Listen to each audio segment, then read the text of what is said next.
या संदर्भातले अपडेट्स घेणारच आहोत। मात्र सोलापूर दक्षिण मतदारसंघात आपण बघितलं, खासदार प्रणिती शिंदेंनी उद्धव ठाकरे यांच्या शिवसेनेला झटका दिलाय।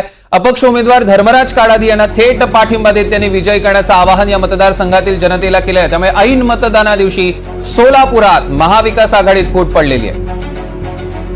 सौरभ वाघमारे आपले प्रतिनिधी आपल्या सोबत जोडले गेले। सौरभ, ऐन मतदानाच्या दिवशी सोलापुरात फूट, काय अपडेट्स?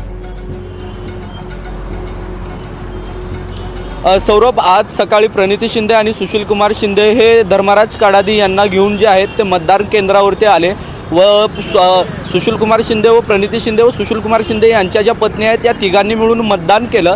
सर्वांसाठीच एक शॉकिंग बातमी म्हणता येईल, कारण धर्मराज काडादी हे अपक्ष उमेदवार म्हणून थांबलेले आहेत। काही दिवस अगोदर उद्धव ठाकरे यांनी सभेदरम्यान प्रणिती शिंदेंना आवाहन केलं होतं की प्रणिती, मी तुझ्या सभेसाठी आलेलो होतो, तू आता दक्षिण सोलापूरमध्ये अमर पाटलाच्या प्रचारार्थ उतरलं पाहिजे असं आवाहन करून देखील प्रणिती शिंदेंनी जे आहे अमर पाटील यांना कोणत्याही पद्धतीचं जे आहे ते समर्थन दिलेलं नाही। परंतु आज प्रणिती शिंदे स्वतः धर्मराज काडादी यांच्याबरोबर मतदान केंद्रावरती उपस्थित होते। सौरभ, यावर लक्ष ठेवून असा त्याचे अपडेट्स घेऊ। तुर्तास धन्यवाद।